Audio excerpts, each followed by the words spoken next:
When J.D. Vance was turned away from a small-town diner because of his politics, he could have lashed out on social media, called for a boycott, or simply walked away angry. Instead, he did something so unexpected that it changed not just one restaurant, but an entire community. His response to rejection wasn't revenge, it was kindness. And in today's divided world, that was truly shocking. The story begins on an ordinary evening at Maple Creek Diner. J.D. Vance pulled his car into the gravel parking lot of Maple Creek Diner. The neon open sign buzzed in the window, casting a red glow over puddles from the afternoon rain. His stomach growled. He hadn't eaten since breakfast, and it was already 7 in the evening. The bell above the door jingled as J.D. stepped inside. The smell of fresh coffee and fried potatoes filled the air. Country music played softly from speakers in the ceiling. 6 tables were occupied with locals enjoying their dinner. A waitress with curly brown hair tied back in a ponytail looked up and smiled. "Sit anywhere you like," she called out, balancing 3 plates along her arm. Her name tag read Norah. J.D. chose a small booth by the window and picked up the plastic menu.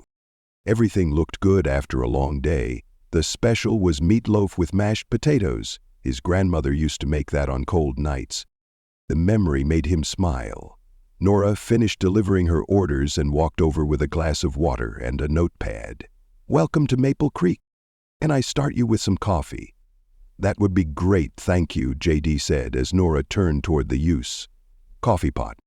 A woman emerged from the kitchen. She wore an apron with Emma embroidered on it and had flour on her hands. She froze when she saw J.D. Norah. She called sharply, "Come here a minute." Norah looked confused but set down her notepad and walked over to Emma. The 2 women whispered near the cash register. Norah's eyes widened and she glanced back at J.D. Emma's face grew red as she talked. The other customers began to notice, and conversations quieted. Emma straightened her apron and walked directly to J.D.'s table, with Norah trailing behind. "I'm sorry, but I can't serve you here," Emma said, her voice tight but clear. J.D. looked up, surprised. "I'm sorry? I know who you are, Mr. Vance. I don't agree with your politics and I don't feel comfortable having you in my restaurant." She crossed her arms. "This is my place and I get to decide who eats here." The diner went silent. Every customer turned to watch. A man at the counter set down his coffee cup with a loud clink. J.D. looked at Emma for a long moment. Norah shifted from one foot to the other, clutching her notepad to her chest. She looked like she wanted to disappear. J.D. could feel his face growing warm. His first thought was to argue, to remind her that businesses shouldn't turn people away based on politics. He could make a scene. He could threaten to tell his followers online. Instead, he took a deep breath. "I understand," he said quietly. He folded his menu and placed it back in its holder. "It's your business, your choice." Emma seemed surprised by his calm response. She had braced herself for an argument. "Thank you for your honesty," J.D. added, sliding out of the booth. "Have a good evening." He walked toward the door, feeling every eye in the place watching him. The bell jingled again as he stepped outside into the cool evening air.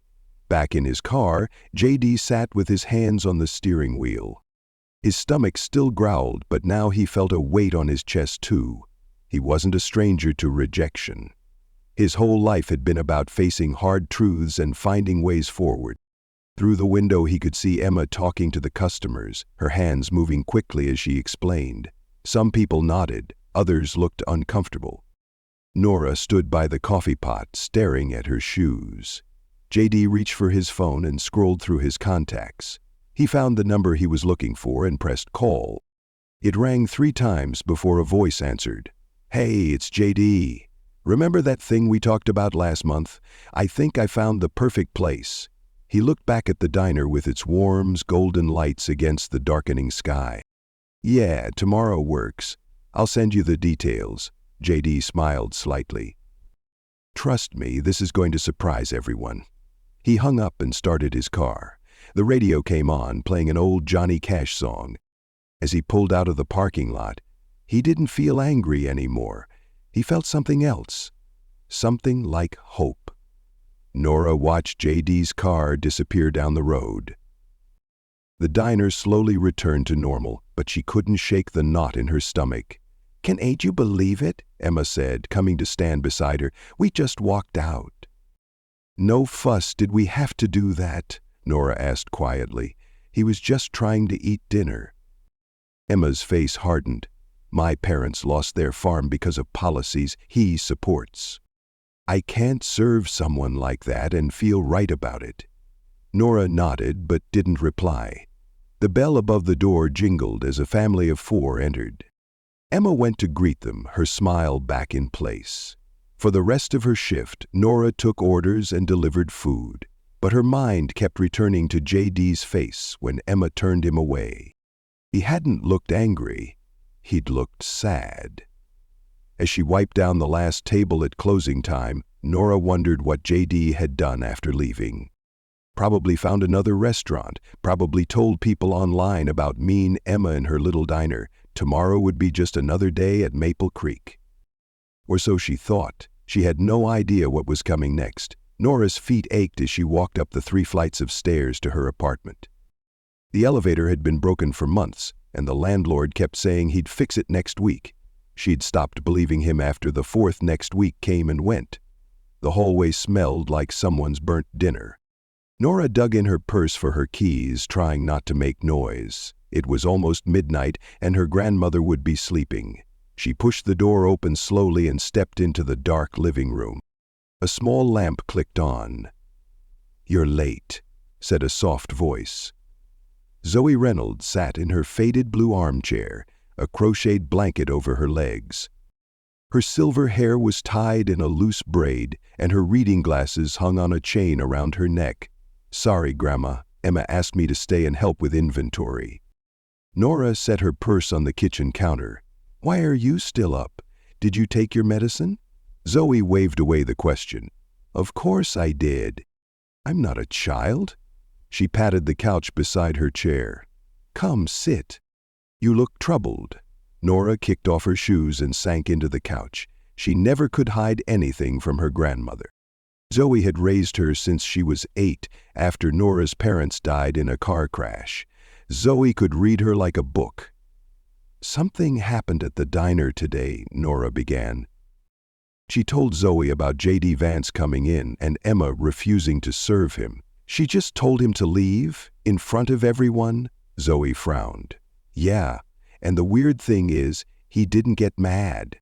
He just said okay and left." Norah leaned her head back against the couch. "I felt awful, Grandma. Like we did something wrong." "Maybe you did," Zoe said quietly. Norah looked at her grandmother in surprise. Zoe rarely criticized anyone. "Emma has her reasons, I'm sure," Zoe continued. "But turning someone away because you disagree with them?" She shook her head. "That's not the way I raised you. What was I supposed to do? Emma's the boss. I need this job." Norah's voice cracked. "Your medicine costs so much and the rent went up again." Zoe reached out and patted Norah's hand. "Don't you worry about me. We've been through worse." But Norah did worry. Every day. Zoe's heart condition required expensive medication. Without insurance, they barely made ends meet. The diner job wasn't great, but it was the only place in town that would work around Norah's community college schedule. "Emma seemed so upset," Norah said. "The diner's not doing well. She told me last week that if business doesn't pick up, she might have to cut hours. That would be hard on everyone," Zoe agreed. She glanced at the stack of bills on the side table. "What do you think J.D. will do?" Norah asked. "Will he tell people online not to eat at Maple Creek?" "Who knows?" Zoe pulled her blanket higher. "People surprise you sometimes. I just hope he doesn't make trouble. Emma can be stubborn, but she's not a bad person. Her family's been through a lot." Zoe was quiet for a moment. "Everyone has a story, Norah. Everyone has reasons for what they do." She looked out the window at the streetlight flickering outside. "Sometimes the kindest people are the ones who've known the most pain." Norah wasn't sure if her grandmother was talking about Emma or J.D. or someone else entirely. Zoe often spoke in riddles that made sense only later. "I should get to bed," Norah said, standing up. "Morning shift tomorrow." She leaned down to kiss her grandmother's cheek. "You too, okay? You need your rest." Zoe caught Norah's hand. "Whatever happens tomorrow, remember to be kind. That's the only thing that matters in the end." Something in her grandmother's voice made Norah pause. "Do you know something I don't?" Zoe smiled mysteriously. "I'm just an old woman with old thoughts. Go to bed." Norah helped her grandmother to her bedroom and made sure she had water and her morning pills ready. Then she went to her own tiny room and changed into her pajamas. As she lay in bed, Norah couldn't shake the feeling that something big was about to happen. J.D.'s calm face when he left the diner, the phone call he made in his car, Emma's worried looks at the account books. Norah pulled the blanket up to her chin and closed her eyes. Whatever tomorrow brought, she would face it. She always did. She fell asleep thinking of J.D. Vance's words, "Thank you for your honesty." It's a strange thing to say to someone who had just kicked you out. Norah's alarm blared at 5:30 a.m. She groaned and slapped at her phone, knocking it to the floor. The beeping continued until she rolled out of bed to silence it. She hated morning shifts, but they paid an extra $1 per hour. She showered quickly and checked on Zoe, who was still sleeping peacefully. Norah left a note on the kitchen counter. "Lunch in the fridge. Call if you need anything. Love you." The morning was chilly. Norah zipped her jacket all the way up and walked briskly toward Main Street. The sun was just starting to lighten the IU sky, turning the clouds pink and gold. When she rounded the corner to Maple Creek Diner, Norah stopped in her tracks. A crowd of at least 30 people stood outside the restaurant. Her first thought was protesters. Had J.D. Vance sent people to picket the diner? Her stomach dropped. As she got closer, though, she realized something was off. The people weren't carrying signs. They were just waiting. Some held coffee cups from the gas station down the street. Others chatted in small groups. An older man checked his watch. "Excuse me," Norah said, pushing through to the front door. "I work here." "What's going on?" Woman in a red coat smiled at her. "We're waiting for you to open. Is it true J.D. Vance recommended this place?" Norah blinked in confusion. "What? No, that's not. He did. I saw his post." A man interrupted. "Said it had the best home cooking in the county." Before Norah could respond, a news van pulled up. A tall man with styled hair and a microphone jumped out, followed by a camera operator. "Perfect timing," the reporter said, spotting Norah. "Do you work here? I'm Camden Walsh from Channel 8 News. Can we get a statement about the social media sensation?" "I don't know what you're talking about," Norah said honestly. She fumbled with her keys, unlocking the door. "I need to open up. Just a quick interview," Camden pressed. "Sorry, I can't be late." Norah slipped inside and quickly locked the door behind her. The diner was dark except for the lights Emma always left on in the kitchen. Norah flipped the main switches and the familiar buzz of fluorescent lights filled the silence. She hung up her jacket and tied on her apron, trying to make sense of what was happening. She checked her phone. 3 missed calls from Emma. She was about to call back when the back door banged open. "Norah." Thank goodness. Emma rushed in, her face flushed. She wore no makeup and her blonde hair was pulled back in a messy ponytail instead of her usual neat bun. "Have you seen what's happening? There's a crowd outside. Something about J.D. Vance recommending us online. It's insane." Emma pulled out her phone and thrust it at Norah. Look, on the screen was a social media post from J.D. Vance. It included a picture of Maple Creek Diner from the outside with its charming blue awning and window boxes. The text read, "Was turned away from this little gem in Oakwood last night because the owner didn't agree with my politics. Respect her right to refuse service. But trust me, folks, their meatloaf special smelled amazing and everyone inside looked happy. Small businesses are the heart of America, even when they don't want my business. If you're in the area, give Maple Creek Diner a try and form your own opinion. Support local always. Norah looked up at Emma in shock. He's sending people to eat here after you kicked him out? It doesn't make sense, Emma said, taking back her phone. Is this some kind of trick? Is he trying to make me look bad? That doesn't sound like a trick to me, Norah said slowly. It sounds like forgiveness, Emma snorted. Nobody's that nice, especially not politicians.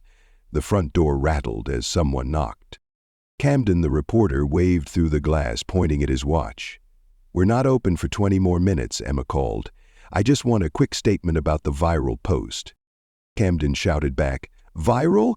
Emma echoed. She looked pale. We'd better start cooking, Norah said practically. All those people will want breakfast. For the next 15 minutes they prepared in a rush. Emma called the other waitress, Danny, to come in early. They brewed extra coffee and mixed double batches of pancake batter. Norah turned on all 4 grills instead of the usual 2. At exactly 6:30 a.m., Emma unlocked the front door. People streamed in, filling every table and booth within minutes. Camden and his camera operator set up in a corner. Please, just one statement, Camden begged, following Emma as she delivered menus. What's your response to J.D. Vance's post? No comment, Emma said tersely. Unless you're ordering breakfast, Camden smiled. Fine. I'll have the pancake special. By 7 a.m. they had a waiting list. Emma had to call in their part-time cook, Hector, who normally worked only lunch shifts. The kitchen was a blur of activity. Every time the bell on the door jingled, Norah looked up, half expecting to see J.D. walk in. During a rare quiet moment, Norah found Emma standing by the window watching the crowd outside. We'll run out of food at this rate, Emma said quietly. I've never seen it this busy, not even on Christmas morning. Isn't this good? Norah asked. I don't know what it is. Emma looked troubled. Why would he do this? I insulted him, I threw him out of my restaurant. Maybe he's just being nice. Nobody's that nice, Emma repeated, but with less certainty. Fight, bell jingled again. An elderly couple entered, looking around in wonder at the packed diner. Is this where that nice J.D. Vance got turned away? The woman asked loudly. He said we should come support you anyway, isn't that something? Emma's face flushed. She nodded without speaking and led them to a newly cleaned table. Norah watched her boss throughout the morning. Emma's movements were stiff, her smile forced. Every time someone mentioned J.D.'s name, she flinched slightly. By lunchtime, the news vans from 3 different stations were parked outside. The story was spreading. The diner that had refused to serve J.D. Vance was now the most popular restaurant in the county because of J.D. himself. After the lunch rush, Emma disappeared into her tiny office and shut the door. When Norah brought her a cup of coffee 10 minutes later, she found her boss sitting at her desk, crying silently. I don't understand, Emma whispered. Why didn't he fight back? Norah had no answer for Emma.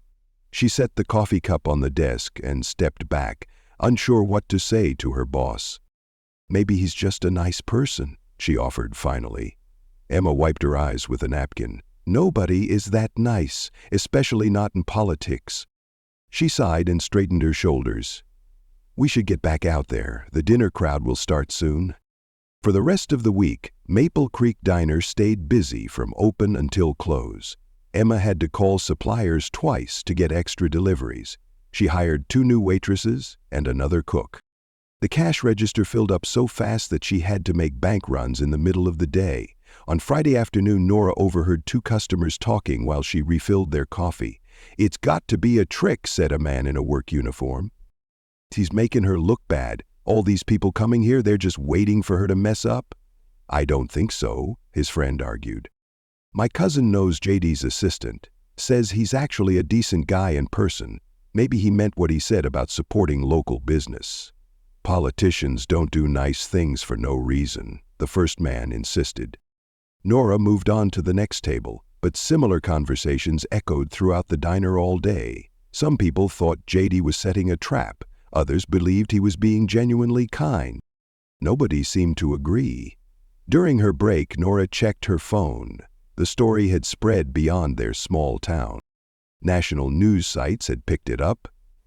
J.D. Vance responds to restaurant rejection with kindness, read one headline. Another said, political divide, restaurant owner refuses service to J.D. Vance. There were pictures of the diner everywhere.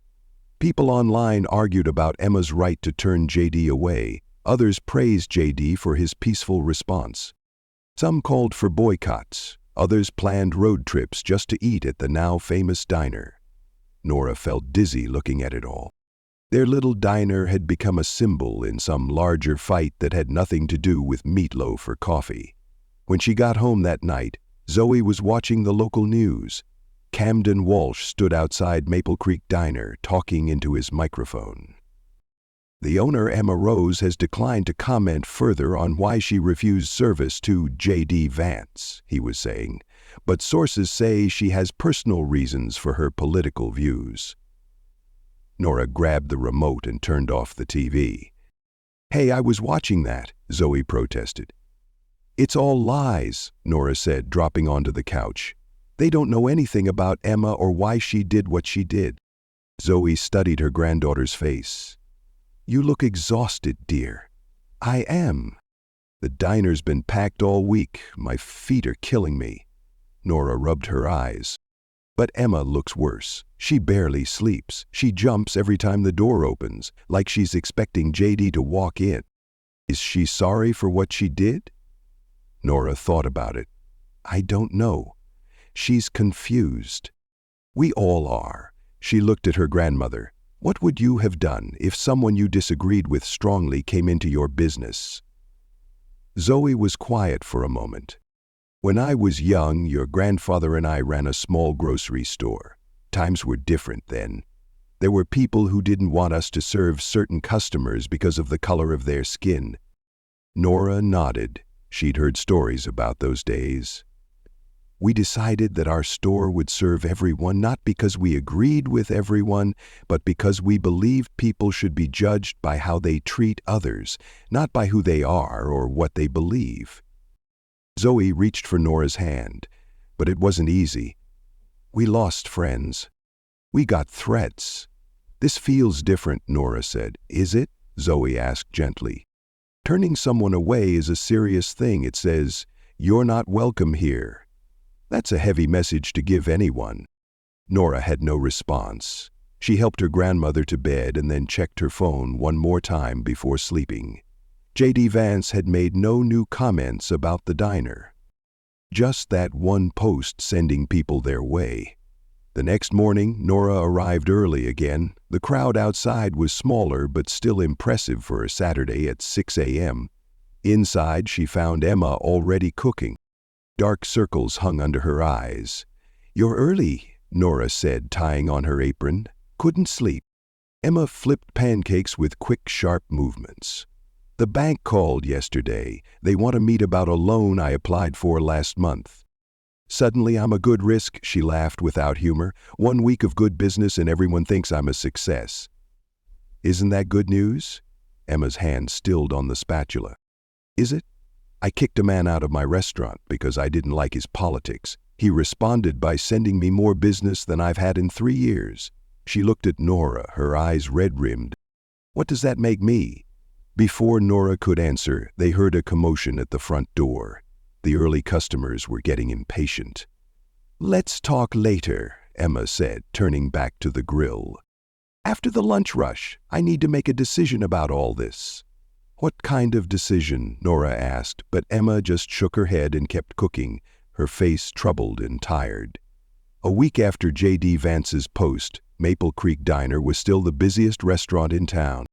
The initial rush had calmed a little, but they were serving twice as many customers as before.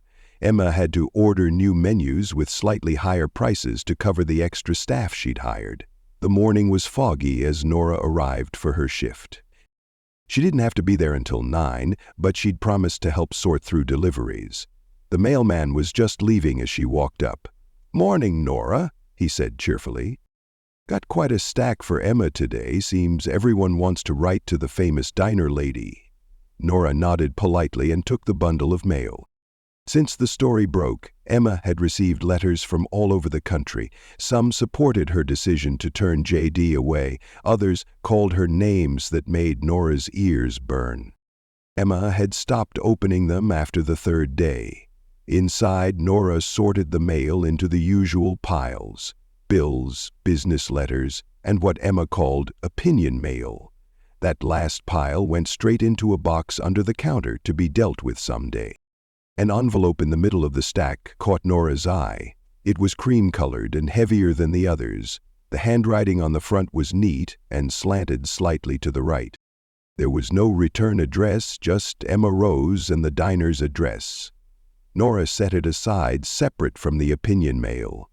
Something about it seemed important. The morning passed in a blur of pancakes and coffee refills.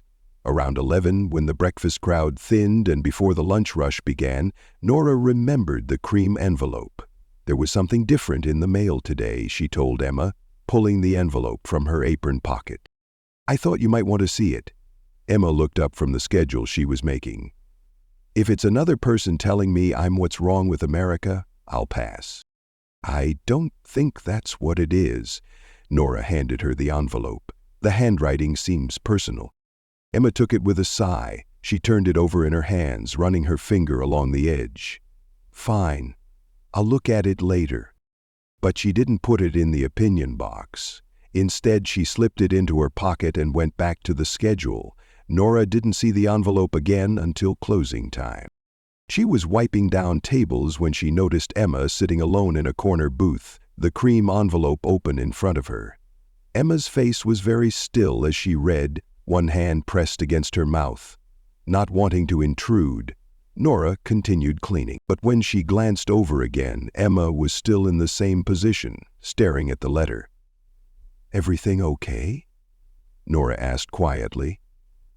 Emma looked up, startled. "What? Oh, yes." She carefully folded the letter and put it back in its envelope. "Actually, no. I don't know." She shook her head. "It's from him." "From J.D. Vance." Nora stopped, wiping. "What does it say?" "That's just it," Emma said slowly. "It's not what I expected at all." Before she could explain further, Hector called from the kitchen that he was finished cleaning and ready to leave. The moment passed. Emma tucked the letter into her pocket again and went to lock up. The next day was Sunday, and the diner was closed. Nora spent the morning helping Zoe with laundry and grocery shopping. They were putting away canned goods when Nora's phone rang. It was Emma. "Can you come to the diner at 4?" Emma asked without greeting. "I'm calling a staff meeting. Is something wrong?" Nora asked, worried. Business had been good. Surely Emma wasn't cutting hours now. "No, nothing wrong. I just need to talk to everyone." Emma's voice carried an unexpected tranquility, a serene shift that was almost palpable. It holds great significance. As the clock struck 4, Nora stepped into the bustling diner where the rest of the staff awaited her arrival. All eyes were on the gathering, as every soul had arrived. In the bustling heart of the restaurant, Danny stood alongside the 2 new waitresses, while Hector and the other cooks moved with purpose around him. Even old Mr. Jenkins, the steadfast dishwasher who toiled on weekends, added to the vibrant scene. In the heart of the bustling restaurant, they gathered around the hastily joined tables, their coffee cups cradled in hand as they whispered and pondered the impending meeting, each word laced with intrigue. "Perhaps she's letting go of the place," Danny murmured, his voice laced with intrigue. "The surge of attention would undoubtedly inflate the price." "Or perhaps even expanding," proposed one of the new waitresses with a glimmer of ambition in her eyes. In a stunning turn of events, my cousin's restaurant in Cleveland skyrocketed to fame after a celebrity graced its doors, leading to the exhilarating expansion of 3 new locations. As the bell above the door chimed, a wave of anticipation filled the air, and Emma stepped inside, her presence commanding attention. She had transformed her hair, allowing it to cascade gently around her face, a delicate frame that whispered of change. She donned a striking blue dress, a bold departure from her familiar jeans and t-shirt ensemble. "Thank you all for coming," she declared, her voice resonating as she stood at the head of the tables. "I understand that today is your day of rest." With a profound inhale, she steadied herself. "This week has been a whirlwind of thoughts swirling around the diner, each one pulling me deeper into the memories of all of you and the tumultuous events surrounding J.D Vance." Silence enveloped the room, a heavy stillness settling over everyone present. Until this moment, no one had summoned the courage to confront Emma about the incident.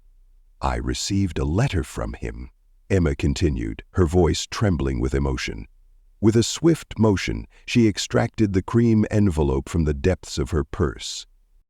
"If you permit me, I would be honored to share it with you." Silence reigned. Not a single soul dared to voice dissent. With a trembling heart, Emma unfolded the letter, her fingers gliding over its surface as she prepared to delve into its contents. "Dear Ms. Rose," her voice resonated with unwavering strength. "First, I must express my heartfelt gratitude for your unwavering honesty during my visit to your diner. In a realm where hearts are cloaked in shadows, your unyielding honesty shone like a beacon of light." Emma halted, drawing in a deep breath, her heart racing as she prepared to forge ahead. "My grandmother imparted a profound lesson. When faced with rejection, the most powerful response is to embrace kindness, not merely for the sake of appearance, but to acknowledge that every individual harbors motivations for their choices, motivations that may elude our understanding." Norah swept her gaze across the room, her heart racing with anticipation. All eyes were fixed, every ear attuned to the unfolding moment. Even Mr. Jenkins had ceased his restless dance with the coffee cup, a stillness enveloping the room. "I didn't suggest your diner to humiliate you," Emma read on, tension thick in the air. "My decision was fueled by the undeniable charm I witnessed during my fleeting visit. Maple Creek Diner possesses a unique allure that captivates the soul. These things hold immense significance. These are the sacred spaces that bind communities in an unbreakable embrace." Emma's voice trembled with emotion. "My political beliefs are fueled by a deep desire to uplift and empower communities like yours that are facing challenges. Though our methods may clash, I am convinced that our hearts beat for the same noble aspirations: for individuals to secure meaningful employment, for communities to thrive in safety, and for the promise of a brighter tomorrow for our children." She cast a fleeting glance upward, only to return her focus to the letter in her hands. "I do not implore you to alter your perception of me, nor do I seek your service should I return. As a business owner, that is your undeniable right. I implore you to continue your noble endeavor, crafting exquisite dishes and offering a sanctuary where your community can unite. That holds greater significance than any political discord." Emma's gaze fell from the letter, her heart racing with unspoken thoughts. With a flourish, he inscribed it, J.D. She surveyed her staff, her hands quivering ever so slightly. "I have acted unjustly. In a moment of harsh judgment, I cast my assumptions upon him, unaware of the depths of his character. Despite having every justification to unleash his fury, he defied expectations and embraced kindness instead." In the stillness of the room, an eerie silence hung in the air, thick and palpable. Nora's throat tightened, a heavy lump forming within her, threatening to spill over with unspoken emotions. With a determined gleam in her eye, Emma straightened her shoulders and declared, "I've made a decision, and I wanted all of you to hear it first." On that fateful day, Emma chose to keep her decision shrouded in silence. In a sudden, chaotic twist, a pipe erupted in the kitchen, forcing everyone into a frenzied dash for mops and buckets. As the plumber finally made his entrance, the staff meeting faded into oblivion, overshadowed by the urgency of the moment. Norah stumbled through the door, drenched and weary from her long journey. Zoe sat in the dimly lit living room, her heart racing as she watched the movie unfold before her, a bowl of popcorn resting in her lap, ready for the thrilling twists that awaited. "You look like you swam home," Zoe remarked, her hand gesturing to the couch beside her invitingly. "A day shrouded in shadows." A deluge engulfs the diner. Norah flung her soaked shoes aside and fell dramatically beside her grandmother, the weight of the world resting on her shoulders. Yet, a captivating twist unfolded prior to that moment. Norah revealed to Zoe the contents of the letter from J.D, a revelation that hung in the air like a storm cloud charged with unspoken emotions. Vance. As she recounted the fragments of his words, she felt the atmosphere shift, her grandmother's expression transforming before her very eyes. A peculiar expression danced across Zoe's features, a fleeting glimpse of recognition igniting her gaze. "Is that you, Grandma? What could it possibly be?" Zoe pressed her lips together, a storm of emotions brewing within her before she deliberately set aside her popcorn bowl, the sound echoing in the charged silence. "His grandmother," she whispered, her voice laced with emotion. Did he utter her name? Indeed, she instilled in him the profound lesson of meeting rejection with grace and compassion. Norah gazed intently at her grandmother's face, searching for the stories etched in every line and wrinkle. What compels this question to linger in the air, heavy with anticipation? Why, indeed? Are you familiar with her? Zoe rose, gripping the arm of the couch for support, her heart racing with anticipation. "Wait here," she commanded, her voice laced with an air of mystery as she glided deliberately toward her bedroom. Norah, her drawers creaking open and slamming shut in a whirlwind of chaos. Moments later, Zoe reappeared, cradling an ancient photo album, its faded blue leather cover whispering tales of the past. With a deep breath, she settled into her seat and delicately pried it open. "I haven't looked at these in years," she murmured, her fingers trembling as they brushed against the brittle pages. "Allow me a moment to behold." The album brimmed with striking black and white photographs, each image a haunting glimpse into a world of contrasts. Young women adorned in elegant dresses with wide collars, men clad in rugged work shirts, poised beside vintage cars while children frolic in the dusty embrace of their yards. Zoe paused, her gaze fixed on a page nestled in the heart of the book. "Look there," she exclaimed, her finger hovering over a photo of two teenage girls perched on a porch step, their laughter frozen in time. One was unmistakably a young Zoe, slender and bearing a countenance of solemnity. The other boasted wild, untamed curls that danced around their face, complemented by a beaming smile that could light up the darkest of rooms. "That's Beverly," Zoe whispered, her voice tinged with the weight of nostalgia. Yet, all who knew her affectionately referred to her as Mama.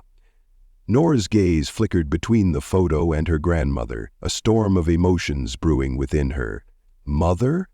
In the style of J.D., who could forget Vance's grandmother? Indeed. Zoe's fingers brushed the photo with a tender reverence. "In the heart of Kentucky, we forged an unbreakable bond, best friends from the moment we took our first steps, until the day I left at 18, forever changing the course of our lives." Norah was struck with disbelief at the words that reached her ears.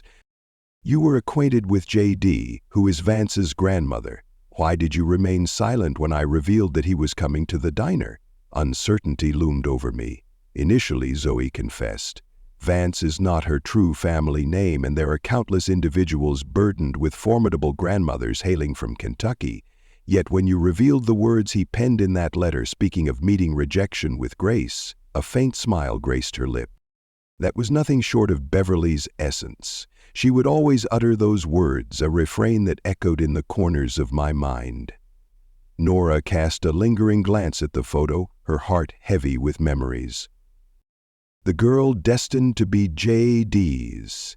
Mama possessed a fierce glint in her eyes, a striking contrast to the smile that danced upon her lips.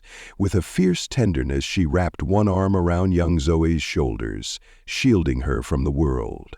What was she truly like, Norah inquired, her voice laced with curiosity. Zoe erupted into laughter. Oh, she was truly extraordinary, unyielding and fierce, yet harboring a tender soul within. refusing to tolerate any nonsense from anyone. If her heart belonged to you, she would face the fiercest of tigers without a second thought. What if she didn't? Zoe vehemently shook her head, a storm of emotions swirling within her. Ah, but you would certainly be aware of it. What caused the rift between us? What is life? Zoe spoke with a quiet intensity. I relocated for my career. She remained resolute in her choice.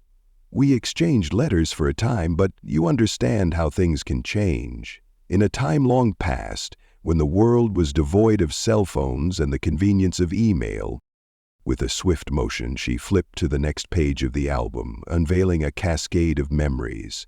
Images of the two girls splashing joyfully in a swimming hole, clad in crisp school uniforms and adorning a Christmas tree with twinkling lights and laughter.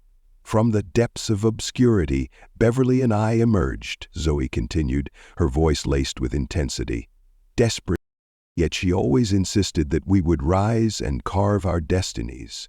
Her voice faded into the shadows, slipping away like a whisper in the wind. In a moment that would forever alter the course of my life, I embraced the calling of a nurse. She stood at the edge of the world, her heart racing with a tempest of emotions. The winds howled around her, carrying whispers of dreams unfulfilled and promises broken. Every breath she took was heavy with the weight of her choices, and the horizon stretched out before her, a canvas of endless possibilities. In that moment, she was both lost and found, a warrior ready to face the storm that brewed within and beyond. Zoe came to a sudden halt. Indeed, she nurtured a family into existence. From what I've gathered, it certainly wasn't. It was never a simple path for her. Norah recalled fragments of tantalizing tales she'd encountered online about J.D. Norah reflected on Vance's childhood, a tale of struggle and resilience in the heart of Ohio, where his grandmother stood as his unwavering support. Now that same grandson has risen to fame, and fate has brought him to our quaint little town, right at Emma's diner. Life is a tapestry of circles, Zoe declared, her voice resonating with conviction. With a decisive motion, she closed the album and placed it upon the coffee table, a moment heavy with unspoken memories. How could I have missed him? If he bears even a hint of resemblance to her family, he should have been unmistakable. Are you eager to meet him? Norah inquired, her voice laced with curiosity. I could reveal the truth to Emma. Perhaps she would. Let's not rush into things, Zoe interjected, her voice slicing through the air with urgency. Emma stands at a crossroads, faced with a decision that is entirely her own to make first. With a swift motion, she grasped her popcorn bowl once more. Indeed, I find myself compelled to meet Beverly's grandson, to uncover the essence of the man she has nurtured into existence. That fateful night, Norah found herself wide awake, her mind swirling with thoughts of circles and the intricate web of connections that bound them all. How peculiar that J.D. on that fateful evening, Vance, the grandson of a woman who had once shared an unbreakable bond with his own grandmother, stepped into the Maple Creek Diner, a place steeped in memories and whispers of the past. How utterly fascinating that his reaction to rejection, choosing kindness over anger, was a legacy inherited from a woman who had shared her formative years with Zoe. It seemed like fate had woven its intricate threads into the fabric of our lives. It was as if the tale lingered in the air, yearning for its final chapter to be written.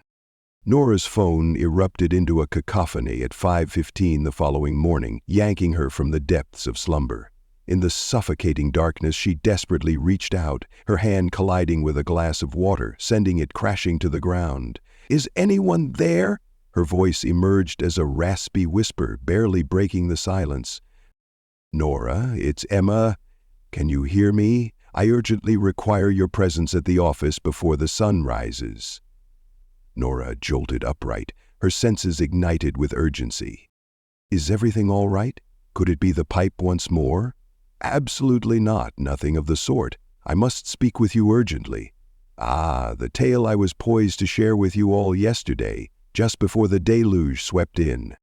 Emma's voice carried an unmistakable change. Her once piercing tone had vanished, giving way to a gentler cadence. I swear, Norah vowed, I will arrive in just 20 minutes. In the shadows, she hurriedly donned her clothes and cast a furtive glance at Zoe, who lay peacefully lost in slumber. On the coffee table, the photo album beckoned, a bookmark poised delicately at the page showcasing the youthful Zoe alongside Mama. The streets lay desolate, shrouded in an eerie silence as Norah made her way to the diner. The sky transformed from an inky black to a profound deep blue, with a whisper of pink teasing the horizon.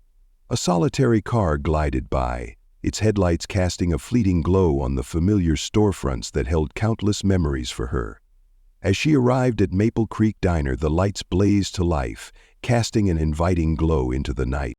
Through the window, she caught sight of Emma, solitary at the counter, a steaming mug of coffee resting before her, the weight of the moment palpable in the air. Norah rapped gently on the glass, the sound echoing with a haunting clarity. With a sudden spark of excitement, Emma glanced up and beckoned her inside with a warm wave. "Thank you for coming," Emma declared, her voice resonating as Norah stepped through the door. "Shall we indulge in a cup of coffee? Kindly?" Norah tossed her jacket aside with a flourish and settled onto the stool beside Emma, the air thick with unspoken tension. The diner loomed eerily in its emptiness, vast and silent, reminiscent of a grand theater once alive with the buzz of an audience, now abandoned and hauntingly still. With a graceful motion, Emma filled a pristine mug with steaming coffee and gently pushed it across the table to Norah, the rich aroma swirling in the air between them. "I couldn't sleep at all last night," she confessed, her voice trembling with the weight of her words.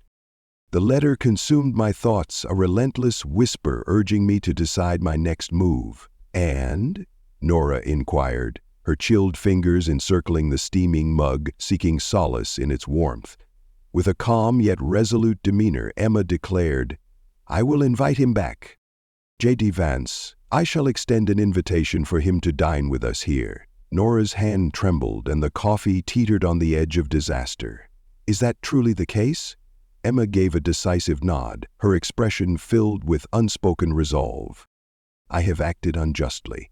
I formed my opinion of him through the lens of politics, oblivious to the depths of his character." With a delicate touch, she traced the rim of her mug, her finger gliding over the surface, as if it held the secrets of the universe. "My father often proclaimed that true strength lies in the ability to acknowledge one's own mistakes. I fear I may have erred, Norah." Norah found herself at a loss for words. For the past 2 years, the Emma she had served seldom acknowledged any fault in her judgments.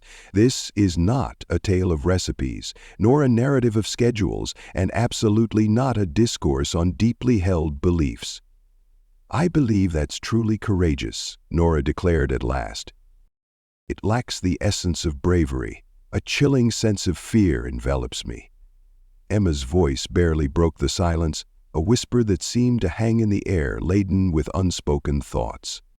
"What if this is all a grave error? What if he turns it against me in some unforeseen way? From his letter, it seems unlikely that he would ever act in such a manner." "Absolutely not."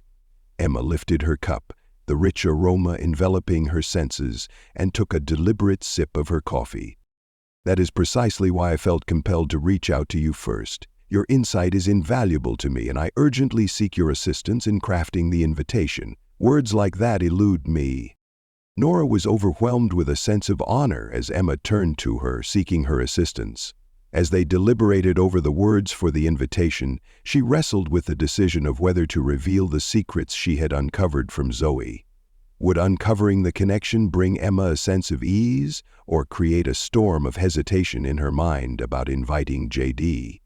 At last, Norah spoke, her voice trembling with the weight of unspoken words. "There's something I must reveal to you. What unfolds here is nothing short of extraordinary." With a sense of urgency, she confided in Emma about the astonishing revelation from Zoe that she and J.D.'s grandmother had shared a bond of friendship in their youth. As she spoke, Emma's eyes grew wide with intensity.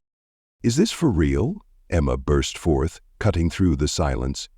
Could it be true that your grandmother had a connection with his grandmother? Were they truly friends? Norah gave a solemn nod, her expression heavy with unspoken thoughts. We were inseparable, bound by a friendship that felt unbreakable, until the day my grandma moved away, shattering our world. She possesses a collection of photos and all the evidence one could need. Emma slammed her mug onto the counter, sending a cascade of coffee splattering across the surface. That is absolutely astonishing. It feels as though destiny has woven its intricate threads, Norah proposed. What I was about to label as a strange coincidence now feels more like the hand of fate at play. With a swift motion, Emma grabbed a napkin and hurriedly wiped up the dark stain of spilled coffee, her heart racing as the liquid spread across the table. Is your grandmother eager to meet him? I believe she would appreciate that, Norah remarked with a measured tone. If that suits you. Emma fell into a profound silence, her mind swirling with thoughts. What if we extend the invitation to both of them, J.D.? And what of your grandmother?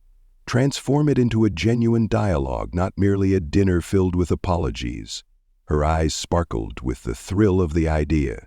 It will be an intimate affair, just the four of us, once the world quiets down after hours. 4. It's you and me, Emma made clear. You must stand by your grandmother and me. She lingered in uncertainty. I may find myself in need of some uplifting encouragement. Norah's lips curved into a smile, a glimmer of light dancing in her eyes. That resonates beautifully with me. For the next hour they poured their hearts into crafting the invitation, each word a brushstroke on the canvas of anticipation. Emma yearned for it to be handwritten, just as J.D.'s letter had once been, each stroke of the pen echoing with emotion. After navigating a labyrinth of possibilities, they finally emerged with a version that resonated deeply within them, courteous, yet not excessively stiff, regretful yet maintaining dignity. Esteemed Mr. Vance, J.D., I extend my heartfelt gratitude for your correspondence. Your unwavering kindness, even in the wake of my rejection, has compelled me to reflect deeply on so many aspects of my life. It is with great anticipation that I extend an invitation to you for an enchanting dinner at Maple Creek Diner this Friday evening at 7 Wool, following our closure to the public.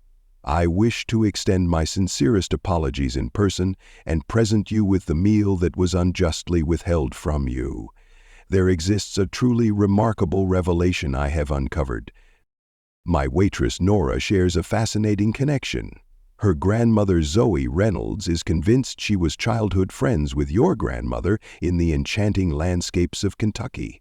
She possesses a treasure trove of photographs and memories waiting to be unveiled should you wish to delve into her world. This is far from a mere publicity event.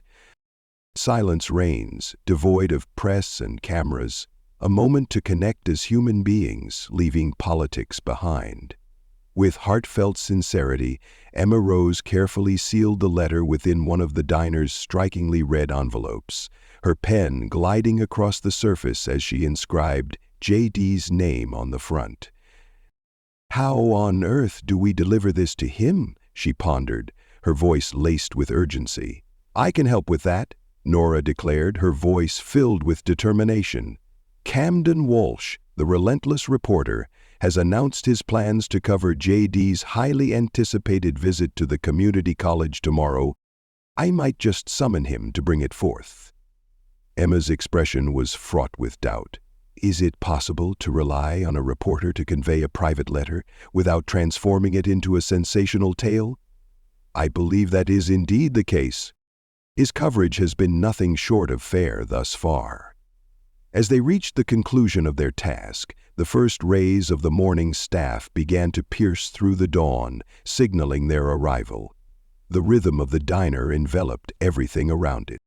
As the rich aroma of brewing coffee fills the air, the anticipation builds. The rhythmic mixing of batter creates a symphony of sounds, while the chairs are lifted from the tables, setting the stage for what's to come. Yet, a transformation had taken place. Emma glided through the room, her smile illuminating the space with effortless charm. The burden of anger she had borne felt as if it had finally begun to lift. As Norah fastened her apron ready to embrace the challenges of the morning shift, she heard Emma's voice pierce through the air, calling her name with urgency. "Do you think he'll come?" she asked, her voice trembling, revealing a flicker of vulnerability in her eyes.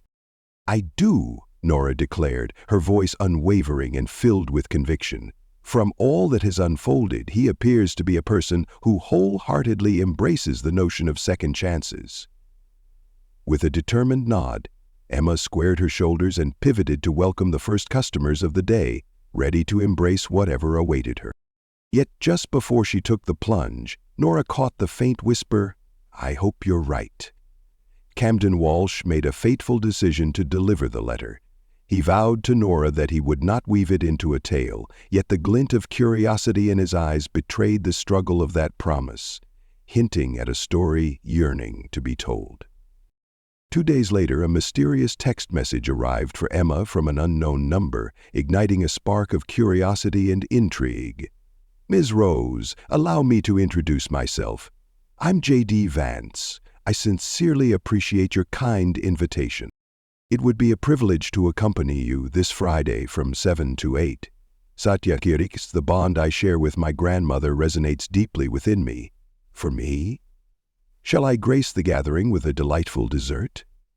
With trembling hands, Emma unveiled the words to Norah, each syllable heavy with anticipation. He uttered a resounding yes, and she found herself caught in a whirlwind of repetition. He is truly on his way. "And he's bringing dessert," Norah declared, her smile radiating excitement. "That's a promising indication." The anticipation for Friday evening surged, enveloping the diner in a whirlwind of excitement. In a moment of inspiration, Emma resolved to craft a remarkable menu that would highlight her finest culinary creations. After an intense culinary journey, she bravely ventured through 3 distinct meatloaf recipes, ultimately discovering a glorious creation adorned with a maple glaze. This delectable masterpiece was so irresistible that even Hector, the most discerning of palates, found himself pleading for seconds. She insisted, her voice steady, as they meticulously crafted their plans. "Nothing too fancy. I desire an experience that captures the essence of a true diner meal, elevated to its finest form." On a fateful Wednesday, Norah ushered Zoe into the presence of Emma, setting the stage for an encounter that would surely leave an impression. In a secluded corner booth, the 2 women lingered for nearly an hour, their eyes scanning Zoe's photo album as they delved into the vivid memories of Beverly Mama Vance, each moment steeped in nostalgia and emotion. Zoe confided in Emma, "She was the most courageous soul I have ever known." At the tender age of 12, a group of boys unleashed their cruelty upon a helpless stray dog, hurling rocks with reckless abandon. Beverly strode boldly toward them, all 4 towering figures, and declared with fierce determination that if they dared to hurl another rock, she would ensure they lived with the consequences forever. Zoe's laughter echoed through her mind, a vivid recollection that danced with joy. They fled as if she loomed over them, a giant in their midst. She was the embodiment of a remarkable spirit. Norah observed Emma as she immersed herself in the tales, noticing a gentle transformation in her expression. It became increasingly difficult to regard someone as an adversary when the image of their grandmother tenderly shielding a stray dog lingered in your mind. Within the confines of her home, Zoe anxiously pondered the perfect attire to don. "It's not a fancy dinner, Grandma," Norah promised, her voice steady yet filled with an undercurrent of anticipation. "Choose attire that envelops you in comfort." "I must look stunning," Zoe declared with fervor. In a moment charged with anticipation, they chose a stunning blue dress that accentuated Zoe's captivating eyes, accompanied by a cardigan, just in case the diner held an unexpected chill. Zoe meticulously polished her finest shoes, her heart racing as she unearthed a small silver pin, a cherished gift from Beverly on her 16th birthday, a token of memories long past. "I haven't worn this in years," she declared, securing it to her collar with a sense of nostalgia. Yet, he may very well recognize it. It was a cherished heirloom of the family. Whispers swept through the town like wildfire, igniting curiosity about the mysterious events unfolding at the diner on Friday night. Whispers danced through the air as Emma's staff, shrouded in secrecy, clung tightly to their silence. Yet the shadows of speculation loomed large, igniting a wildfire of rumors that could not be contained. Whispers of speculation surrounded J.D. as some dared to venture their guesses. A wave of anticipation swept through the air as some whispered of a return, while others buzzed with excitement at the news of a food critic's impending visit. On a fateful Thursday afternoon, Camden Walsh made his entrance at the diner, just as Norah was immersed in her shift. "Is it true?" he inquired with palpable anticipation as he slid onto a stool at the counter. "Will J.D. Vance be dining here tomorrow evening?" Norah cast him a piercing gaze, her eyes filled with unyielding intensity. "You vowed to keep it from becoming a tale." "I haven't!" Camden exclaimed, his voice rising with fervor. "Yet, I am far from the sole reporter in this bustling town, you see." Whispers fill the air, a chorus of voices rising in intensity. With a sudden spark of anticipation, Emma stepped out of the kitchen, drawn by the sound of Camden's voice echoing through the air. "Mr. Walsh," she declared, her voice steady and unwavering, "how may I assist you today?" Camden's cheeks flushed with a hint of shame, a subtle yet poignant display of vulnerability. "I wanted to reach out and see if there's anything you might require for tomorrow's events." As I played a part in crafting the invitation, a subtle warmth flickered across Emma's face. "Your assistance means the world to me, and I am genuinely grateful. Yet, this is far from a mere media spectacle. It is an exclusive dinner affair." "Indeed, indeed." Camden nodded, yet a shadow of disappointment flickered across his face. "This tale unfolds with such captivating brilliance, two sides converging, discovering a shared path amidst the tension. In these tumultuous times, it is essential for people to be aware of such matters." "Perhaps," Emma conceded, "but the time has not come. This must be genuine, not merely a spectacle for the lenses." Camden departed in silence, leaving Norah consumed by worry. Should other reporters catch wind of the dinner, their understanding could swiftly evaporate. Friday morning emerged with a clarity that pierced the air, invigorating the senses. Before the first light of dawn broke, Emma stepped into the diner, her heart racing with anticipation. The clock was ticking, and though the diner wouldn't close until 6 in the morning, they had a mere hour to transform the space for J.D.'s grand arrival. Norah stepped into the kitchen at noon, only to be met with a whirlwind of disarray and frenetic energy.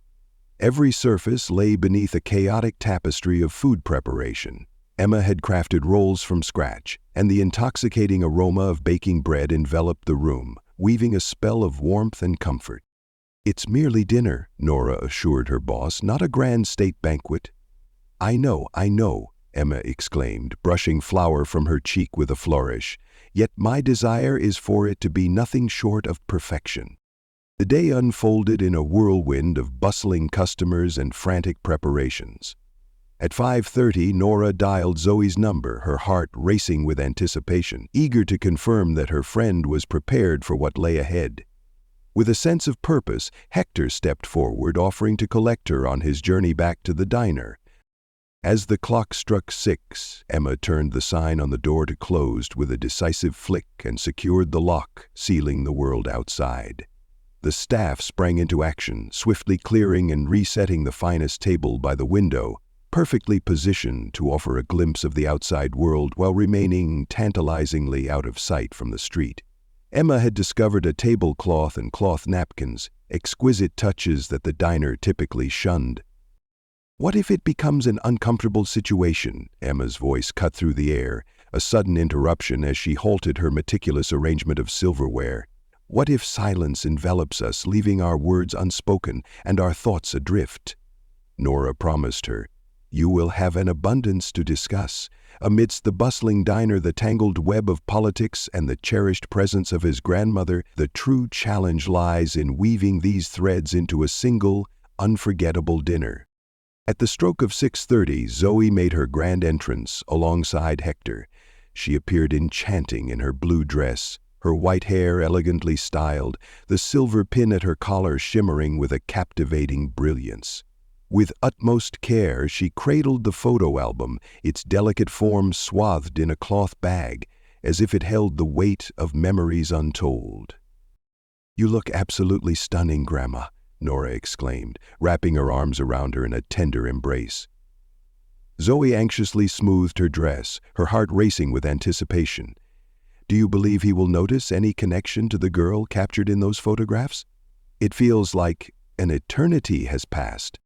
"We'll see it," Norah declared with unwavering certainty. At 655, they stood poised, anticipation crackling in the air. The table was elegantly arranged, the dishes radiating warmth, while the gentle strains of soft music floated from the diner's vintage radio, creating an atmosphere thick with anticipation. Emma slipped into a sleek black dress, yet the diner apron remained, a delightful detail that brought a smile to Norah's lips. Some things remained steadfast. A car screeched to a halt outside, its presence commanding attention. Emma inhaled deeply, her chest rising as she prepared for what lay ahead. "And so it begins," she breathed softly, her voice laced with anticipation. The knock on the door resonated, gentle yet unmistakable, echoing through the silence. With a determined grace, Emma smoothed her apron, inhaled deeply, and strode purposefully across the bustling diner floor. Her hand lingered on the lock, a heartbeat of uncertainty, before she turned it with resolve and flung the door wide open. J.D. Vance lingered on the doorstep, a bakery box delicately tied with string clutched in his hands, anticipation hanging in the air. He donned a blue button-down shirt paired with khaki pants, a striking blend of casual elegance and meticulous style. His smile flickered uncertainly. "Miss Rose," he declared, his hand reaching out with purpose. "I am truly grateful for your invitation." With a firm grip, Emma clasped his hand, a moment charged with unspoken tension. "Thank you for visiting, and please call me Emma." With a graceful retreat, she allowed him to cross the threshold. Particularly in the wake of what transpired last time, water flows beneath the bridge, J.D. uttered with a casual grace as they crossed the threshold. Norah observed intently from her position beside the table, where Zoe lingered, lost in thought. It was a moment charged with intensity, the first time her gaze truly met J.D.'s. The first night unfolded in a whirlwind, a chaotic dance of moments that left her too consumed to truly notice. He loomed above her, taller than the memories she held, his kind eyes sparkling with warmth, crinkling at the corners as a smile broke across his face. "I've brought a pie," J.D. proclaimed, lifting the bakery box high with a flourish. "What about apple?" From that quaint little bakery nestled on Elm Street, the owner proclaimed it to be the finest establishment in all the town. At Betty's Bakery, Emma gave a decisive nod, her expression filled with anticipation. She speaks with unwavering truthfulness. Each year, her pies claim victory, dazzling the judges and securing ribbons at the county fair. For Norah, the moment was nothing short of surreal. Just 2 weeks prior, Emma had boldly turned down J.D.'s request for service. "Vance, a steaming cup of coffee awaits you." In that moment, they found themselves engrossed in a lively conversation about pie, as if they were long-lost companions reunited after years apart. "Allow me to present," Emma declared, leading J.D. forward, with a determined stride toward the table. "Behold, Norah Reynolds, the finest waitress in all the land." With a playful glint in her eye, she cast a mischievous wink at Norah. "She is the one who ignited a spark within me, urging me to reconsider everything I thought I knew." J.D. grasped Norah's hand with a firm yet electrifying grip. "It's a pleasure to finally make your acquaintance." "And this," Emma declared with a flourish, "is none other than Zoe Reynolds, the formidable grandmother of Norah." J.D. turned to Zoe, who sat poised in her chair, her hands delicately folded in her lap, exuding an air of quiet intensity. The instant his gaze fell upon her, a transformation swept across his features. He froze in place, his eyes widening with a hint of disbelief. "Mrs. Reynolds," he murmured, his voice barely above a whisper. Zoe smiled, her eyes shimmering with unshed tears, a poignant glimmer of emotion illuminating her face. "You bear an uncanny resemblance to your Uncle Jimmy," she remarked, her eyes glinting with intrigue. "Beverly's, brother. We share the same piercing gaze." J.D. He placed the pie box down on a nearby table, his heart racing as he moved closer to Zoe, the air thick with anticipation. "Did you truly know my grandmother in her youth?" Zoe nodded, her eyes sparkling with invitation as she gestured to the chair beside her, a silent promise of the unfolding conversation that awaited. "Take a seat, young man. Prepare yourself, for I have tales that will captivate your very soul." In the midst of chaos, J.D. emerges, a figure shrouded in intrigue and complexity. On that fateful Saturday, Zoe unveiled the photo album that lay before her, its pages whispering secrets of the past. "This is where it all begins," she declared, her finger hovering over the image of the two girls perched on the porch steps. J.D. leaned forward, his breath hitching in his throat. "Mama," he whispered, his fingers grazing the picture of the wild-haired girl, her fierce smile igniting a spark of longing within him. "I've never laid eyes on a photograph of her at such a tender age." Zoe revealed, "We were just 14 when this moment was captured. Your great-grandfather seized it just before he embarked on his journey to the steel mill. On that fateful Sunday, the air was thick with anticipation." As she turned the page, a vivid memory unfolded. This one captured the essence of the swimming hole, our sanctuary where we seized every summer day, eluding the weight of our chores. Norah and Emma locked eyes, an unspoken understanding passing between them, as if they were on the brink of experiencing something truly extraordinary. With a sweeping gesture, Emma beckoned to the kitchen, and Norah, captivated, trailed closely behind her. "Let's give them a few minutes," Emma declared, glancing at the food with a sense of urgency. "This holds greater significance than the dinner growing cold." They immersed themselves in the bustling kitchen, the soft murmur of voices from the dining room weaving through the air like a captivating melody. At times, the echoes of J.D. reached their ears. With a burst of laughter, Zoe exclaimed, "That's right, I had completely forgotten that part." After what felt like an eternity, Emma finally dared to peek out. J.D., Zoe, and her companion lingered over the final images, their eyes tracing the last remnants of memories captured within the album's pages. The moment had arrived, the perfect opportunity to unveil the evening's feast. With a flourish, she declared, revealing a sumptuous platter of meatloaf, each thick slice shimmering under a luscious maple glaze. Norah gracefully entered the room, her hands cradling bowls brimming with creamy mashed potatoes and vibrant green beans, each glistening with savory bacon. "This is absolutely stunning," J.D. uttered, as he assisted Zoe in gently closing the photo album with a sense of reverence. "It feels like an eternity since I last savored a home-cooked meal like this." They gathered around the table, an uneasy silence enveloping them, until Zoe, with a heavy heart, lowered her gaze.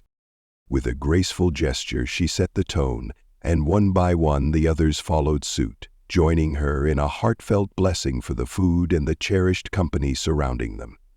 As they dined, the dialogue surged forth with a fluidity that none had anticipated. He recounted tales of his grandmother that stirred a deep resonance within Zoe, prompting her to nod in understanding. She mirrored a grown woman in every way, Zoe affirmed, fiercely loyal and unyielding, yet beneath that tough exterior lay a heart full of tenderness. "There she is, J.D. Absolutely, without a doubt. She truly rescued me from the brink, provided me with a sense of stability amidst the swirling chaos that surrounded me." His gaze fell upon Zoe, a moment suspended in time. "Can you believe she held on to your high school graduation picture, cherishing it in her Bible until her very last breath?" It was discovered amidst the chaos of our cleaning efforts. From her house she emerged. In that moment your identity was a mystery to me. Zoe clutched her hand to her mouth, her eyes brimming with tears once more. Little did I know she was meticulously monitoring my every move. Indeed she did, J.D. uttered softly. Amidst the chaos she clutched a collection of newspaper clippings, each one a fragment of a story waiting to be told.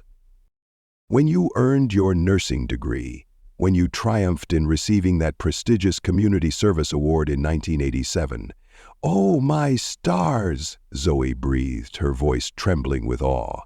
For all those years I was consumed by the haunting belief that she had erased me from her memory. She never did, not once. The meal unfolded with an air of anticipation. The food serves merely as a pretext, a tantalizing backdrop to the unfolding conversation. As Emma observed J.D., the weight of her awkwardness began to lift, transforming the moment into something electric. Immerse yourself in the captivating tale spun by Zoe. Whatever she had anticipated from this dinner, it certainly wasn't the heartfelt warmth that enveloped her in that moment. At last, the discussion shifted to J.D.'s fateful visit to the diner a mere 2 weeks prior.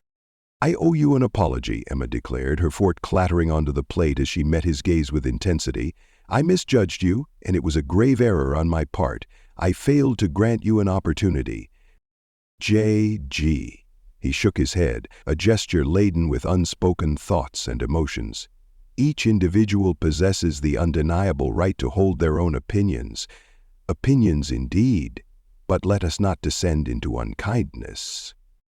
Emma's fingers danced nervously over the fabric of her napkin. "In the midst of the recession, my parents faced the heartbreaking loss of their cherished farm. Father cast his ire upon the politicians, those with their divisive views, igniting a fire of frustration within him. Upon his passing 3 years ago, I vowed to him that I would stand resolute against those policies no matter the cost." Her gaze lifted to meet J.D.'s eyes. "Yet that cannot justify the way I treated you." "I grasp far more than you could ever imagine," J.D. uttered. "I was raised in a world where I witnessed the downfall of good souls, stripped of all they held dear, opportunities, shelter, dreams. It was this very reason that ignited my passion for politics from the beginning." His lips curled into a subtle smile, a hint of mystery dancing in his eyes. "In the grand tapestry of our intentions, it's likely that our threads intertwine more than they diverge, especially when our hearts are set on aiding those who find themselves in the depths of struggle."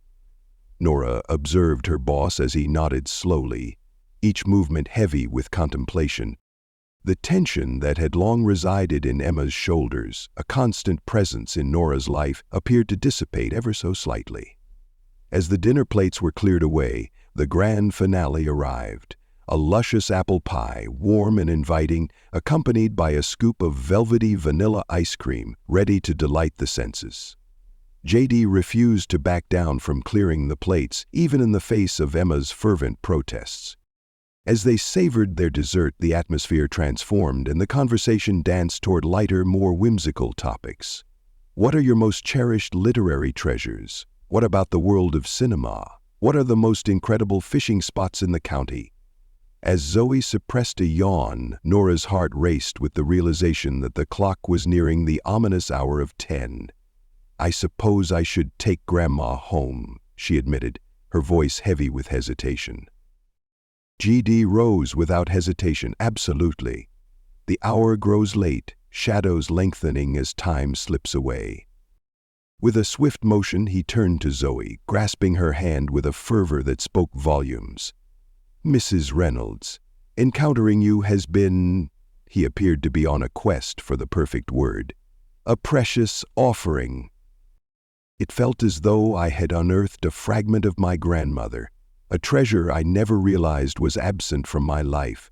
Zoe gently caressed his cheek, a tender gesture that spoke volumes in the stillness of the moment. "You are a remarkable boy." Beverly would beam with pride at the remarkable man you have transformed into. With a fervent intensity, she thrust the photo album into his hands. "Seize this. Years ago, I captured the essence of those moments in copies of the pictures. She would desire for you to possess the originals." "Jay?" Jade stood in defiance. Yet Zoe remained resolute. At last he took the album into his hands, cradling it as if it were a rare and invaluable treasure. As the tension in the air thickened, Emma seized the moment to pull Norah aside, urgency etched across her face. "Would it be too much to ask if J.D. could join us?" We continued our conversation for a few more minutes, lost in the moment. "I have a matter of great importance that I wish to address with him in private." Norah nodded, her curiosity piqued, yet she held back, respecting the boundaries that lingered in the air.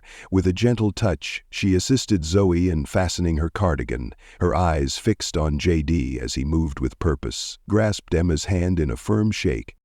"Thank you for tonight," he declared, his voice thick with emotion. "The most extraordinary meal I've experienced in years." Emma's smile radiated with a sincerity that Norah had never witnessed before. "When you find yourself in town again, know that the door awaits your arrival, wide open. An invitation is unnecessary." As Norah and Zoe emerged into the world beyond, Norah cast a lingering gaze back through the window, a flicker of hesitation dancing in her eyes. Emma had returned to the table, her voice a fervent whisper, as they engaged in a conversation that seemed to defy the encroaching shadows of the diner, their connection illuminating the dimness that surrounded them. "That went well," Zoe declared, her voice laced with a mix of relief and excitement as they strolled toward Norah's car. "Surpassing all expectations, without a doubt." Norah's mind raced with curiosity about the enigmatic duo. Emma and J.D. were engaged in a fervid discussion. What more could possibly be uttered after such a night? She would uncover the truth before long. Yet in this moment, she found solace in the knowledge that a single fragile bridge had emerged, spanning the vast chasm that once separated them. Perhaps that was all that was needed for a single evening. Norah refrained from probing Emma about her clandestine exchange with J.D. She believed her boss would reveal the truth when the moment was right. For the next 3 days, Emma appeared lost in thought, her gaze drifting into the distance, a subtle frown etched upon her features. As Norah's concerned gaze pierced through the silence, Emma merely nodded, her mind swirling with unspoken thoughts and heavy burdens yet to be revealed. As the dawn broke on Wednesday, Emma summoned her team for an urgent staff meeting before the doors swung open. The entire team converged around the makeshift tables, a familiar scene echoing the previous meeting, abruptly halted by the sudden eruption of the burst pipe. Norah's eyes widened as she spotted the enticing donuts and steaming coffee that Emma had triumphantly carried in from Betty's bakery. An extraordinary delight. With a commanding presence, Emma announced, "I have some news," as the room fell into a hushed anticipation, each person leaning in closer, eager to hear what was about to unfold. "I felt it was crucial for you to hear this directly from me before the whispers begin to swirl around us." The staff cast anxious looks at one another, tension thickening the air around them. In a quaint little town such as theirs, a message from the boss could herald a multitude of outcomes, most of them ominous. Could it be that the diner was shutting its doors for good? Was Emma truly selling her wares? "You know," Emma continued, her voice laced with intensity, "business has been thriving ever since J.D. Vance's captivating post regarding our journey. Yet despite the surge in customers, we have been grappling with financial turmoil for an extended period." Emma inhaled deeply, her chest rising with the weight of anticipation. "Just last month, in the calm before the storm, I took a bold step and applied for a small business loan, envisioning a transformed kitchen and extended hours that would breathe new life into our establishment. They rejected me." She cast her gaze over her staff, a whirlwind of emotions swirling within her. "Our profit margins dwindled to a mere whisper, and the bank cast us aside, deeming us a perilous gamble unworthy of their trust." Nora's stomach knotted with a sudden intensity. This felt like the ominous prelude to a farewell announcement. "But something has shifted," Emma declared, her voice igniting with newfound energy, "and this is where the tale takes a thrilling turn." With a swift motion, she retrieved an envelope from the depths of her apron pocket. It wasn't the familiar cream-colored one from J.D. Instead, it was a pristine white business envelope, adorned with a logo that left Nora puzzled and intrigued. Following our dinner on that fateful Friday night, J.D. Emma revealed that Vance had shared something utterly unexpected. That fateful night when I cast him out from the diner? Once he departed, he reached for his phone, the engine's hum a backdrop to his urgent call from the confines of his car. Nora leaned in, her anticipation palpable. She recalled the moment she laid eyes on J.D. in the stillness of the night. He sat in his car, the glow of his phone illuminating his face as he spoke, each word hanging in the air like a whispered secret. She had believed he was venting to someone about the injustice of being cast aside. "That call," Emma pressed on, "was to a friend of his who operates a small business investment fund. J.D. was already in town, exploring the vibrant local businesses, seeking those worthy of support. Despite my rejection, he still found it in his heart to suggest Maple Creek Diner to his friend." Whispers surged among the staff, a tide of intrigue and uncertainty. No one could have foreseen this turn of events. With a flourish, Emma raised the envelope, revealing a fund dedicated to breathing life into small businesses nestled within struggling communities. They offer the vital funds for expansion, renovation, state-of-the-art equipment, everything essential to propel the business forward and generate new employment opportunities. With a swift motion, she extracted the letter from the depths of the envelope. "Yesterday, an unexpected offer arrived from them, stirring a whirlwind of emotions within me. All at once, the room fell into an eerie hush. They seek to pour their resources into our vision." Emma spoke, her voice quivering with emotion. "Sufficient to transform the entire kitchen, extend into the vacant storefront next door, and establish a proper waiting area." Her lips curled into a smile, a glimmer of light dancing in her eyes. Gone are the days of customers huddled under umbrellas, drenched and impatient, longing for a table to call their own. Nora was struck with disbelief at the words that reached her ears. The desolate storefront loomed, a haunting reminder of the bustling hardware store that once thrived within its walls, now abandoned for years. When merged with the diner, their space would surge to more than double its current size. But hold on a moment. With a sudden burst of courage, Danny, one of the other waitresses, raised her voice, capturing the attention of everyone around her.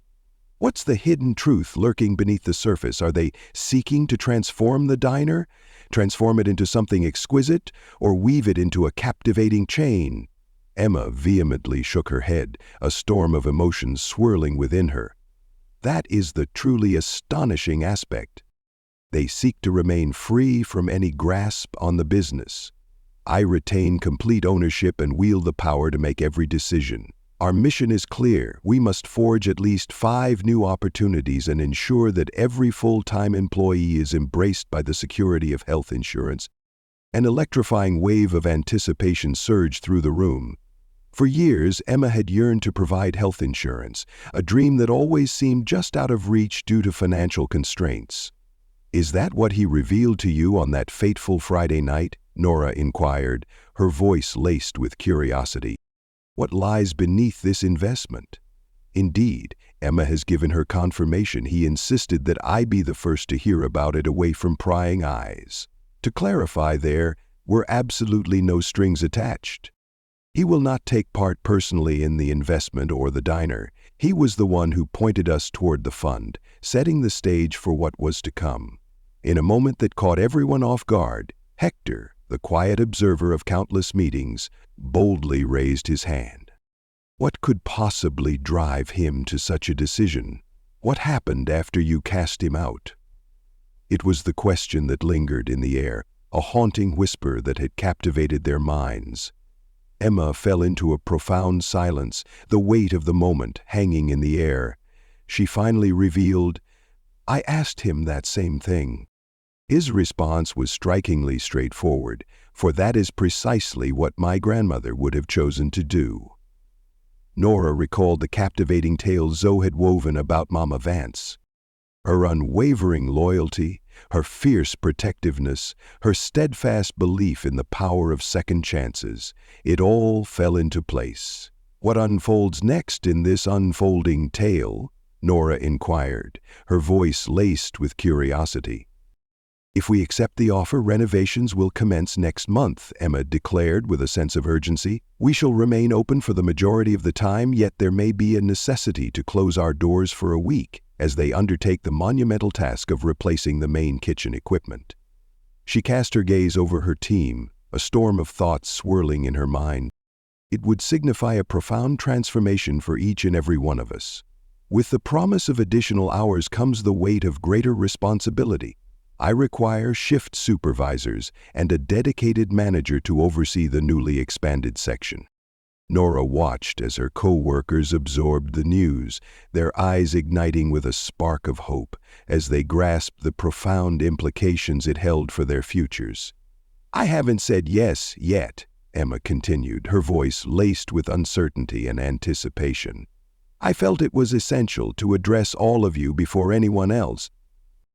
This impacts your lives as well. Can you believe this?"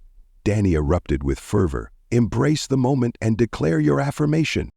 This is the moment we've all been yearning for." Others leaned in, their heads bobbing in enthusiastic agreement. Emma had openly battled her financial woes throughout the years. They had persevered through the relentless onslaught of leaky roofs, the sweltering discomfort of broken air conditioning, and the frustration of outdated equipment. The opportunity to embrace a transformed workspace and secure health insurance felt like a tantalizing dream come to life. "I'm still grappling with it all," Emma confessed. "A part of me wrestles with the unsettling notion of accepting assistance that emerged from the shadow of J.D. Vance, as if I'm betraying my very core beliefs in some way." Norah paused, her mind racing as she weighed her words with utmost precision. "Grandma often reminds us that goodness can emerge from the most surprising corners of life. Perhaps this is one of those pivotal moments." "Moreover," Hector interjected, catching everyone off guard as he re-entered the fray, "it's not as if you're backing his political stance. You are embracing an opportunity to invest in a venture that nourishes lives and creates jobs for the community. That is far from political." Emma surveyed the room, her gaze sweeping over the eager, expectant faces of her team. "You're right," she replied, her voice barely above a whisper, each word heavy with contemplation. "I find myself trapped in a whirlwind of thoughts, spiraling deeper into the abyss of my own mind." With determination, she squared her shoulders. "With a heart full of anticipation, I have decided to embrace the offer that awaits me." A triumphant cheer erupted from the staff, echoing through the air with palpable excitement. Danny enveloped the waitress in a warm embrace, their connection palpable in the air around them. Hector permitted a fleeting smile to grace his lips, a moment of unexpected joy in the midst of turmoil. As the fervor waned, Emma lifted her hand, a spark of anticipation igniting in the air. "There's one final matter to address.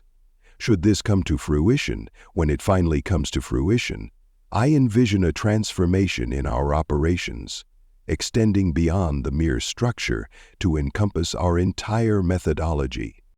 Her gaze locked onto Norah's as she began to outline our door policy with unwavering intensity. "From this moment forward, the Maple Creek Diner opens its doors to all, welcoming every soul with warmth and hospitality. There will be no exceptions. While we may clash with others' perspectives, we shall never turn our backs on those in need of nourishment. That is not the essence of our being." Norah was overwhelmed with a powerful sense of pride for her boss. The odyssey from that initial night to this very moment has been nothing short of extraordinary.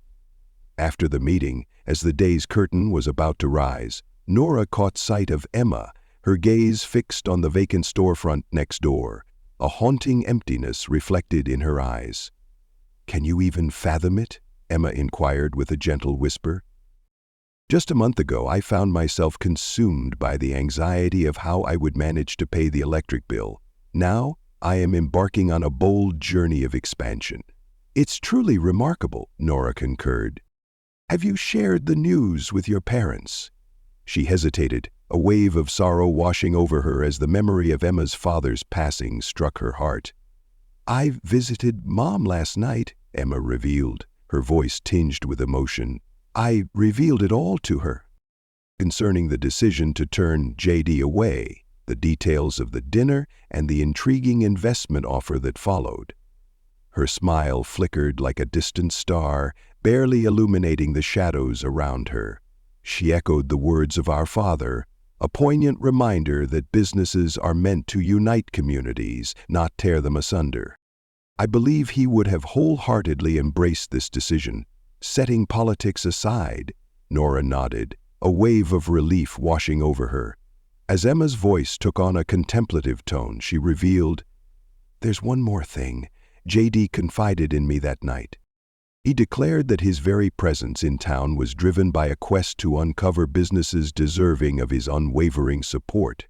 Our quaint little town had captured his attention for months, lingering in his thoughts like a secret waiting to be unveiled. Is that truly the case? What brings us to this very place? For we are the hidden gem, the sanctuary that many fail to see. Insufficient in scale for significant development, neither so diminutive as to be charmingly quaint, nor inviting to the throngs of tourists. In a town like any other, ordinary souls navigate the ebb and flow of life, each day a struggle to persevere and find their place in the world." Emma pivoted sharply to confront Norah. He declared, "Those are the very places that demand investment the most, the hidden realms waiting to be discovered." Norah pondered this deeply as she meticulously filled the salt shakers, preparing for the impending morning rush. It was a curious thought that J.D. Vance had glimpsed the hidden potential within their town long before the fateful incident at the diner unfolded. Perhaps he could have ultimately come to the aid of Maple Creek after all.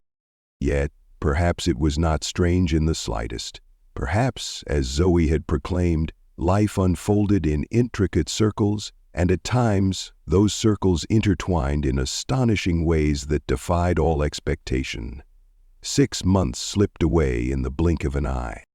As winter relinquished its icy grip, spring emerged in a vibrant flourish, only to yield to the sultry embrace of summer. For a span of 8 days in April, the Maple Creek Diner stood silent, its heart, the main kitchen, undergoing a dramatic transformation as it was gutted and reborn with a dazzling array of new equipment. Emma was consumed by worry, anxiously reaching out to the contractors twice a day, desperate for any glimmer of news. When the diner reopened, the transformation was nothing short of astonishing. The barrier that once separated the original space from the vacant storefront next door had been torn down, dramatically expanding their seating capacity almost twofold. The counter stretched forth, its graceful curve captivatingly embracing the new space. Expansive windows flood the restaurant with natural light, illuminating every corner with a vibrant glow. Yet, amidst the swirling chaos, certain elements stood resolutely unchanged. The blue and white checkered curtains clung to the windows, a silent witness to the passage of time. The bulletin board remained a vibrant tapestry of children's drawings and community announcements, each piece a testament to creativity and connection. Every morning Emma rose with purpose, her hands deftly crafting the perfect brew, convinced that no one else could capture the strength she demanded from her coffee. Norah had cast aside her waitress uniform, leaving behind the echoes of her former life. In her role as assistant manager, she claimed her own small office, a mere desk tucked away in a corner, but the pride she felt in that space was undeniable. The promotion arrived like a beacon of hope, bringing with it a significant raise and, most crucially, health insurance that would safeguard Zoe's heart medication. On a sultry July morning, Norah made her entrance, the air thick with anticipation as she prepared to manage a crucial delivery. As she meticulously compared the invoice to the boxes of supplies, the bell above the door chimed, breaking the silence with a sudden, unexpected sound. Her gaze lifted, and there he was. J.D. Vance strode in, gripping a leather briefcase tightly in his hand. With a radiant smile, he greeted her. "Good morning. Is that table by the window available?" It was the place he always claimed as his own. Ever since that fateful dinner 6 months ago, he made it a point to step into the diner each time he found himself in town, a ritual that occurred roughly once a month. He consistently occupied his spot at the table, requesting the same breakfast each time: 2 eggs over easy, wheat toast, and crispy bacon. For an hour or two, he immersed himself in the glow of his laptop, lost in his own world. "All yours," Norah confirmed, her smile radiant as it danced across her face. "Shall we indulge in a cup of coffee?" "Kindly." Norah approached him, cradling a steaming mug in one hand and the carafe of freshly brewed coffee in the other, the rich aroma swirling around them. "Emma is currently locked in a meeting with the new staff, but she will emerge shortly." "Take your time, J.D., he declared as he unlatched his briefcase with a flourish. "A mountain of tasks awaits, ready to consume my every moment." In recent months, Emma made bold moves by bringing on board 3 new waitresses and 2 skilled cooks. From the depths of struggle, the latest additions emerged from the local recovery center, individuals fiercely battling to reclaim their lives after the grip of addiction. It was Emma's bold vision to join forces with the center, providing opportunities to those who had triumphed through the program. As Emma stepped out of her meeting, the morning rush had reached a fever pitch, a whirlwind of activity swirling around her. The diner buzzed with lively chatter, the sharp clatter of silverware punctuating the air. As she made her way to the kitchen, she paused at J.D.'s table, a moment suspended in time. "The usual?" she inquired, her voice laced with anticipation. "You know me all too well," he responded, a hint of intrigue lacing his words. Their interactions had transformed into a seamless dance, the once palpable awkwardness of their initial meetings now a distant memory. Disagreements often clouded their interactions. Norah had caught snippets of fervent discussions between them regarding policy matters, yet the exchanges remained respectful, even tinged with camaraderie. As Norah glided between tables, replenishing coffee cups and jotting down orders, she snatched snippets of conversations that danced around her. Amidst the bustling energy of the town, 2 construction workers engage in fervent conversation about the monumental new factory set to rise on the outskirts, while a dedicated group of teachers fervently strategizes for the upcoming back-to-school fair. Meanwhile, a young couple, brimming with excitement, joyfully shares the thrilling news of their approved mortgage for a charming starter home. A palpable change had swept through the town since the grip of winter loosened its hold. A vibrant energy surged through the air, a thrilling sense of possibility that had remained elusive until now. The diner was not the sole establishment that had undergone a transformation. The Fawn J.D. awaits its moment to shine, had passionately endorsed and poured resources into 6 other small enterprises in the town. The hardware store burst back to life, unveiling a sleek and modern tool rental section that promised to transform every project into a masterpiece. The once forgotten movie theater was undergoing a dramatic transformation, while a desolate lot in the heart of downtown was being reborn as a vibrant hub for aspiring entrepreneurs. In a fleeting moment of calm amidst the chaos, Norah approached J.D.'s table, her presence a welcome reprieve as she poured fresh coffee into his cup. "How is your grandmother?" he inquired, his voice laced with concern. "The thought of visiting her again has been weighing on my mind." "Oh, she would absolutely adore that," Norah exclaimed. "She is thriving spectacularly. Her doctor declares that her heart beats with a strength it hasn't known in years." "It's wonderful to hear that. The invitation remains open should she ever wish to capture the cherished memories of my grandmother." Norah nodded, her eyes sparkling with emotion. "My family would hold that dear," she declared, a sense of gravity in her voice. "I shall remind her." As she pivoted to leave, "J.D., and let me tell you, the college scholarship program we talked about, it's officially happening. This fall marks the moment when the first applications will be welcomed with open arms. Ensure that you submit your application without delay." Norah's face lit up with a radiant glow. "Is that truly the case? What an incredible revelation." "You have truly earned this," J.D. uttered with a quiet intensity. As the lunch crowd began to dwindle, Nora's gaze fixated on Emma, who was animatedly conversing with J.D. As he settled the bill, a palpable tension filled the air. The air between them was devoid of any tension now.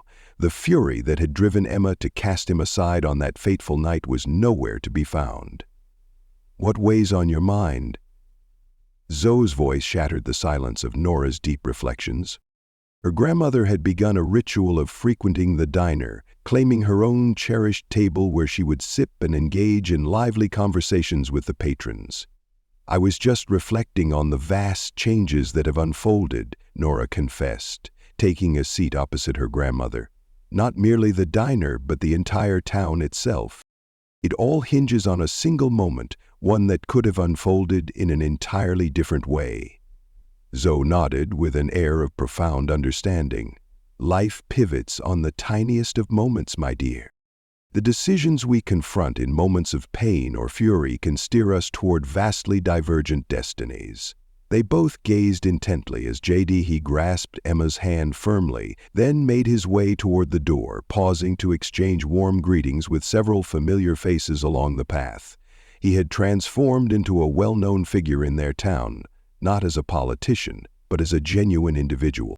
"Have you ever pondered what I believe to be the most astonishing revelation, J.D.?"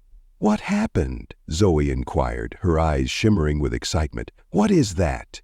He demonstrated that individuals with opposing perspectives can uphold each other's dignity and discover shared understanding. Zoe's hand froze mid-stitch, the yarn slipping through her fingers like time itself pausing in that very moment.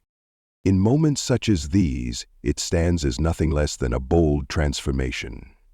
Nora pondered her grandmother's words, her gaze fixed intently on J.D. flee into the distance. The most astonishing revelation had not been the social media post or the investment fund. It was not merely his act of forgiving Emma for her rejection.